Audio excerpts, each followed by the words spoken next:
दर्शक बंधु आपण जदि यह प्रथम थर पर देखु तेबे यह लाइक शेयर एवं सब्सक्राइब करंतु। जय जगन्नाथ दर्शक बंधु दर्शन टीवी ओडिया को आपण मानकु समस्त को स्वागत। कोटि कैवल्यनाथ महाप्रभु जगन्नाथ आपण मानकु समस्त को सुख शांति एवं आनंद रखंतु। यह ही से सन्यासी कामना करुछि। आज आम आलोचना करवा संसार में आम प्रकृति में क्या चोर बोली कहवा। जी अन्यर द्रव्य को अपहरण करे तार अजाणत ताको आमे चोर बोली कहवा कि ना। दर्शक बंधु सी तो चोर सी चोरी करुछु जितेबाला ताको चोर बोली तो आमे कहवा, किंतु प्रकृत में चोर से नुहे। तेबे किए चोर क्या आमे चोर बोली कहवा। आसंतु आज से विषय शुणा से विषय आलोचना करवा। आमे समस्ते जानिछे गंगार स्नान कले समस्त पाप धौत हो जाए। गंगार साधुसंत मान भी स्नान करती आ गंगार पापी लोक मान भी स्नान करती। आ साधुसंत मान अपेक्षा पापी लोक मान स्नान करने संख्या बहुत अधिक। तेणु पापी लोक जिते सब स्नान करती तांकर पाप सब गंगा माता तांको धोई निए बा गंगा माता से पाप को सब आदरी निए। दिने जने जिज्ञासु मनरे प्रश्नटीए उठिला, कहला समस्त लोकंकर पाप को नहीं गंगा माता कौन करती, से ताको कोठी रखती, से काहाकू से पाप सब दियंती। ए सब कथा को मन करी जिज्ञासु जनक गंगा माता पाखरे पहुँचला।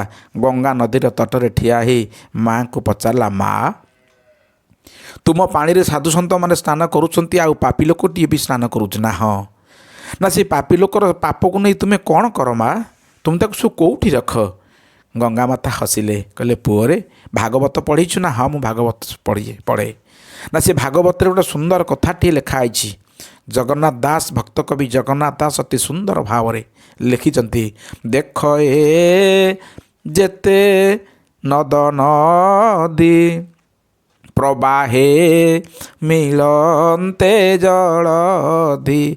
हे जिज्ञासु हे पुओ तू मन मन भावुचु ना पापी लोकंकर पाप सब को नहीं मु कौन करे बोली ना। हाँ ना से पाप को मु रखे नहीं रे ना कौन कर ना से पाप को मु सब समुद्र को दे दिए। मोर शेष गति परा होची समुद्र, मु शेष रे समुद्र रे मिसे। तेणु समस्त पाप को मु समुद्र को दे दिए। जिज्ञासु जनक आश्चर्य ही समुद्र कूल को फेरिला।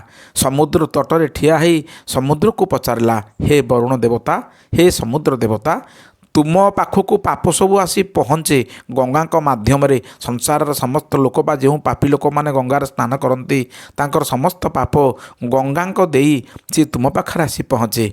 कुह देवता हे समुद्र देवता कुह तुम्हें पाप सब नहीं कौन कर।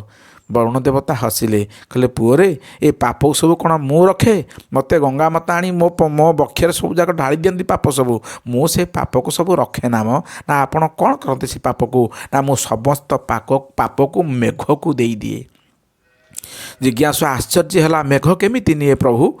वरुण देवता कहले, कहले सूर्यंक किरण जितेबले मो उपरे पड़े सेतेबले जल बाष्प हो जाए। आउ से बाष्प सहित मोर समस्त पाप बा गंगा माता देइथिबा समस्त पाप मध्य बाष्पीभूत हो जाए एवं ताहा मेघरे परिणत हो जाए। तेणु गंगा मते मते सब पाप दियंती, मु से पाप को रखे नहीं, मु मेघ को दे दिए। जिज्ञासु जाई पहुँचला मेघ पाखरे, कहला अच्छा तुम्हें से पाप सब नहीं कौन कर। मेघ हसिला, कहला मोर पापरे कौन आवश्यकता अच्छी, मु तो किसी कर्म करे नहीं, प्रभुंकर निर्देश रे जल वर्षण करुच्ची। तेणु से पाप को सबुजाक मु निजे बरसी जाए पानी होइकिरे वर्षा होइकी मु पृथ्वी माता को ट्रांसफर कर दिए। पृथ्वी माता को ट्रांसफर हो जाए पाप सब ना। हाँ जिज्ञासु जनक पुणी आसिला पृथ्वी माता पाखे ठिया है, हाथ जोड़ी पचारला, कहला माँ तुम उपरे जग जग सृष्टिर समस्त जीवजंतु रही, तुम्हें हूँ तांकर आधारशिला।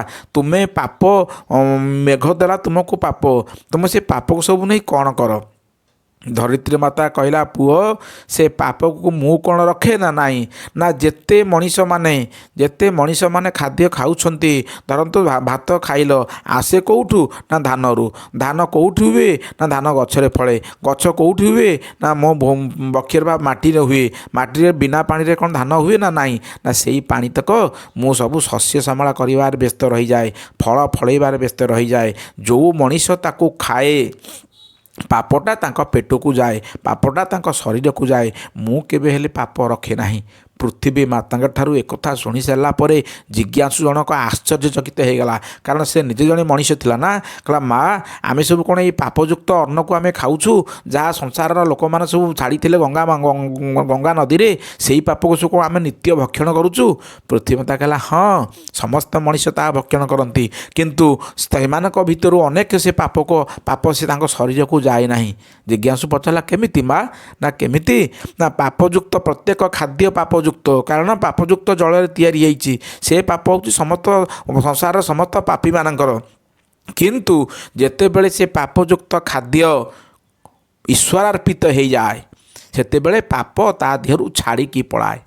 ଜିଜ୍ଞାସୁ ଜଣକ ବୁଝିପାରିଲା ନାହିଁ। କହିଲା, ମାନେ ପ୍ରତ୍ୟେକ ମଣିଷ ଖାଇବା ପୂର୍ବରୁ ଜୀବଜନ୍ତୁମାନେ ଯେଉଁ ପଶୁପକ୍ଷୀ ଖାଉଛନ୍ତି, ସେମାନେ ତ ଭୋଗ ଯୋନିରେ ଜନ୍ମ ହୋଇଛନ୍ତି, ତାଙ୍କର କିଛି ନାହିଁ। କିନ୍ତୁ ଯେଉଁ ମଣିଷ ଖାଇବା ପୂର୍ବରୁ, ଭୋଜନ ପୂର୍ବରୁ ଖାଦ୍ୟକୁ ଈଶ୍ୱରଙ୍କ ପାଖରେ ସମର୍ପଣ କରି ଖାଏ, ଭଗବାନଙ୍କୁ ଟିକେ ଅର୍ପଣ କରି ଖାଏ, ସେତେବେଳେ ସେ ଖାଦ୍ୟରୁ ପାପ ସବୁ ଛାଣି ହେଇଯାଏ। ଆଉ ଛାଣି ହେଇକିନା କେଉଁଠିକି ଯାଏ ନା ସେ ପ୍ରଭୁଙ୍କ ପାଖକୁ ପଳେଇଯାଏ। ନା ଏ ସଂସାରରେ ପାପ ଦେଲାବାଲା ଜଣେ, ଏ ସଂସାରରେ ପାପକୁ ନେଲାବାଲା ମଧ୍ୟ ଜଣେ, ପୁଣ୍ୟକୁ ସୃଷ୍ଟି କଲାବାଲା ଜଣେ, ପୁଣ୍ୟକୁ ନେଲାବାଲା ମଧ୍ୟ ଜଣେ। ସେ କିଏ? ନା ସେ ହେଉଛନ୍ତି ପରମାତ୍ମା, ସେ ହେଉଛନ୍ତି ପ୍ରଭୁ, ସେ ହେଉଛନ୍ତି ଈଶ୍ୱର। ତେଣୁ ଯେତେବେଳେ କୌଣସି ଏକ ମଣିଷ, ଏକ ସନ୍ଥ ମଣିଷ, ସାତ୍ୱିକ ମଣିଷ ଭୋଜନ କରିବା ପୂର୍ବରୁ ସେ ଈଶ୍ୱରଙ୍କୁ ନିଜ ଖାଦ୍ୟକୁ ସମର୍ପଣ କରିଦିଏ, ସେ ତା ଭିତରୁ ପାପ ସବୁ ଛାଡ଼ିକି ପଳାଏ। ତେଣୁ ଯେଉଁମାନେ ଈଶ୍ୱରଙ୍କୁ ଅର୍ପଣ ନ କରି ଖାଆନ୍ତି, ପାପ ସବୁ ତାଙ୍କରି ଭିତରକୁ ଯାଏ, ତାଙ୍କ ଶରୀର ଭିତରକୁ ଯାଏ। ଯେଉଁମାନେ ଈଶ୍ୱରଙ୍କୁ ଭୋଗ ଲଗେଇ ଖାଆନ୍ତି, ତାଙ୍କୁ ପାପ ଲାଗେ ନାହିଁ। ସେଇଥିପାଇଁ ଆମର ଶ୍ରୀମଦ୍ ଭଗବତ ଗୀତାର 3ୟ ଅଧ୍ୟାୟ 12 নম্বର ଶ୍ଲୋକରେ ଶ୍ରୀକୃଷ୍ଣ ଅର୍ଜୁନଙ୍କୁ କହିଲେ, ହେ ଅର୍ଜୁନ, ଶୁଣ, ଇଷ୍ଟାନ୍ ଭୋଗା ନାହିଁ ଭୋ ଦେବା ଦାସ୍ୟନ୍ତେ ଯଜ୍ଞ ଭାବିତଃ ତଦେର୍ତାନ୍ୟ ପ୍ରଦାୟେଭ୍ୟୋ ଯୋ ଭୁଙ୍କ୍ତେ ସ୍ତେନ ଏବ ସହ। ଦର୍ଶକ ବନ୍ଧୁ, ଏହି ଶ୍ଲୋକଟିରେ ଗୋଟିଏ ଶବ୍ଦ ଅଛି, ସ୍ତେନ ଏବ ସହ। ସ୍ତେନ ଶବ୍ଦର ଅର୍ଥ ହେଉଛି ଚୋର।